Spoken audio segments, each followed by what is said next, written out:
Hello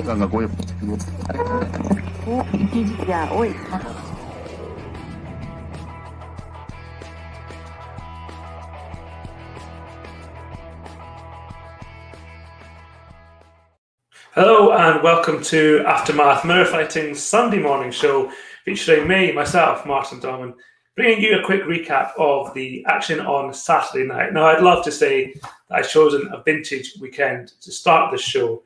Unfortunately, I'd be lying. However, we do have a few fights to run through, starting with Liam Williams' defence of his British middleweight title against Andrew Robinson. I actually thought this fight might go a few rounds at least.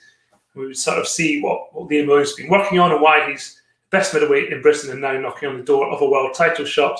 Unfortunately, that wasn't the case either. Robinson didn't put up much of a fight. Both men were cut. And I think at that point, Williams, perhaps, who came off best in that exchange, sensed the victory was close and went for the finish, and he got it. Robinson sort of began to get up 8-9 on the count, was very slow, seemed to then suggest that, the ref, he'd beaten the count, but I think in all honesty he didn't really want to carry on. And Williams marches on. He did mention that he would like another defence of his belt this year to win it outright, 3, and then he gets to keep it, but due to the rules of the WBO he can't now do that. Instead, he'll enter into negotiations with Demetrius Andrade, the middleweight world champion, and that fight, assuming Andrade does not vacate, should happen around about February. We actually have a very, very stacked card for the rest of the year in terms of boxing. So I think Williams will probably be one of the first out in the new year, get his shot at a world title, which he has been waiting for a long time, rebuilt his career very well since losing twice to Liam Smith. So that's one to look out for in 2021. Earlier on the card, Nathan Gorman, very much a heavyweight in all senses of the word last night, returned against Richard Lartey, actually went the distance, all 10 rounds. Perhaps not the worst outcome for someone who's been out of the ring for such a long time, someone who, by his own admission, is not in the shape he wants to be. Though he did say he'd put on 5 stone since he lost to Daniel Dubois, lost a few of them, and has a bit more to do. He looked, the timing was a bit out initially, but once he started getting his jab going, there was really only going to be one winner. And I think what this fight did, it really exposed Richard Lartey a little bit. I think we got too carried away with that flurry he had against Daniel Dubois. He let his hands go. He didn't get knocked out right away. And I think that sort of clip, which does well in this viral social media world, sort of convinced us that maybe he had a bit more to him. But actually, he doesn't really have the fundamentals. He didn't really lead off the jab too much, just came swinging. And Nathan Gorman, despite being a few stone too heavy, still is a far better boxer, far more skillful, and was able to read those shots coming in. He, a strange situation. He left Ricky Hatton after the Dubois fight. He's back with his amateur trainer who couldn't be there because he doesn't have a professional license. So I think there's a lot going on with Nathan Gorman. We should remember, of course, that his son has been ill.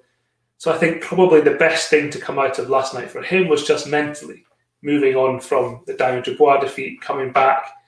Okay, no one's going to remember this fight in years to come. But I think if he can secure another similar type fight for the end of the year, maybe for the Commonwealth title, if that becomes vacant when Dubois takes on Joe Joyce, and then next year look to build into some big domestic fights. Dave Allen's talked about, arguably, Nathan Gorman probably the better fighter, technically the purer boxer. There are plenty of fights out there for Nathan Gorman, and hopefully now you can just use this as a springboard to lose that last bit of weight and to just really focus mentally now on where he goes from here. One man who's only going up, it would seem, is Scotsman Willy Hutchinson, who demolished Jose Miguel Fandino inside a round. The Spaniard was down early, got back up, but then another flurry of blows and the referee stepped in. I think for me the most pleasing thing about Hutchinson was that he got down almost to the super middleweight limit this weekend, having previously said that was always his plan, but always then coming in about light heavyweight. But now he seems to have knuckled down.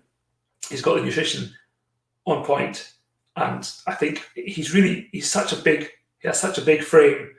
Maybe think back to but Callum Smith, when he started out, everyone questioned how he could boil down to that 168 limit when maybe he should have been a light heavyweight. Willy Hutchinson, a very similar type.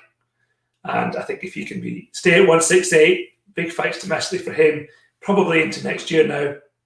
But I think Scotland has a star on its hands, and hopefully Britain as well. I'm very aware that I'm losing my voice here, talking far too much about boxing. But we are live, so we crack on.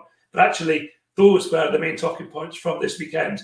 It was short, it was sweet, and as I said, not the best of cards. But this will be a regular feature going forward every Sunday morning, and hopefully we'll have far better fights to talk about. So do join me next weekend, and tomorrow I'll be back with Josh Groves and Declan Taylor with After the Bell at 11 a.m. So please do join us for that.